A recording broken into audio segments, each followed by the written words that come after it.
यानी वो है जो नबी की खत्म नबूवत पे हमला कर रहे हैं।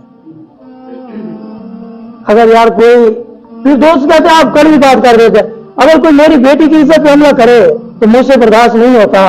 जो नबी की ताजदार खत्म नबूवत पे हमला करे तो मुझसे कैसे बर्दाश्त होगा। मेरा काम है 10 तक दे देना, आपके कानों तक पहुंचा देना, आगे आपकी मर्जी है। आप और मैं जो कर सकते हैं, क्योंकि हुजूर ने फरमाया हर बंदे का काम है या जुबान से जिहाद करे, या हाथ से जिहाद करे, या कलम से जिहाद करे। फरमाया हमारा काम है जुबान से जिहाद करना, हम कर भी रहे हैं, आप तक पहुंचा भी रहे हैं।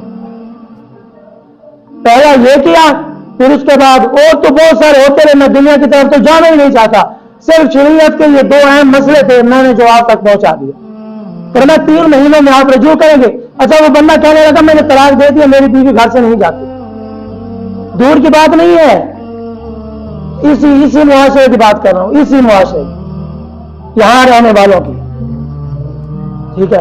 और एक औरत कहने लगी तलाक के बाद औरत चली गई, 2 महीनों के बाद फिर वापस आ गई, 3 महीनों के बाद, 4 महीनों के बाद उसे ले आए और माथे फिर घर में बिठा दिया।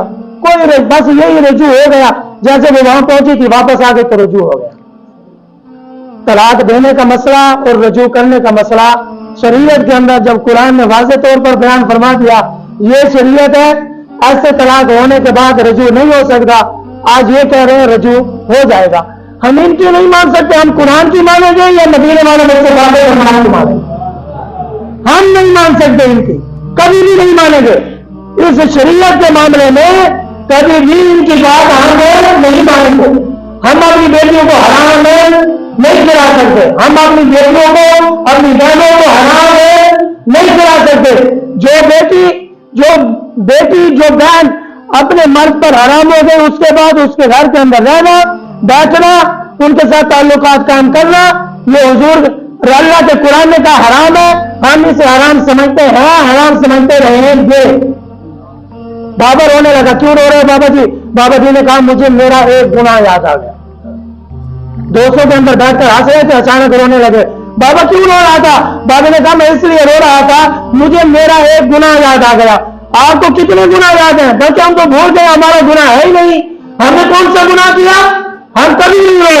रब फरमाते हैं फरियाद तो हुजूर को कर रहे थे, हजरत अब्दुल्ला की नमाज फरमाते हैं साहब आपस में बातें कर रहे थे। हुजूर ने कहा जो मैं जानता हूं, जो मैं देखा हूं, अगर तुम्हें पता चलता है तुम ज्यादा रोने लगो, कम हंसने लगो। कुरान कहता है फरियाद आपको कलीलो व लबको कसीरा, फरमाया तुम कम हंसो और ज्यादा रो। आज तो रोना नहीं आता। हाँ, और आज से मैंने क्या, हमारी बेटियां बहनें महफूज हो गई। पहले अगर रोकर आती थी, अब हंसकर आती है, महफूज हो गई है। आप तो खुश होना चाहिए हमें, कितनी बड़ी बात है। और एक बाबा के घर मेहमान हुआ, रात का वक्त हुआ, बच्चा रोने लगा। बच्चा तो चुप हो गया, बाबा रोने लगा। तो पूछने वाले ने पूछा, मेहमान था, बाबा क्यों रो रहा है? बाबा रोता रहा। सुबह की अजानें हो गई, बाबा रो रहा था। हाथ जोड़े, बाबा क्यों रो रहा है? बच्चा रोकर चुप हो गया, क्यों रो रहा है? बाबा ने कहा ना बेटा, मुझे दोजख वाले इतने रोएंगे ना खड्डे पड़ जाएंगे, आंखों से खून निकलना शुरू हो जाएगा। आपके ऊपर मेरे पास अभी वो वक्त नहीं आया जब हमारी आंखों से खून के आंसू निकलेंगे। याद रखना, वो वक्त अभी नहीं आया, आने वाला है। अगर हम ऐसे रहे, दीन के मामले में मशवरा देते रहे, ये गलत है, ये सही है। हाँ, दीन का जो मशवरा दे रहा है, मैं उनको दोनों हाथों से सल्यूट करता हूं। जो शरीयत के मुताबिक मशवरा दे रहा है, अगर जो शरीयत के खिलाफ मशवरा दे रहा है, जो भी है, मैं हुजूर की शरीयत से प्यार करता हूं, उनकी शरीयत से प्यार नहीं करता।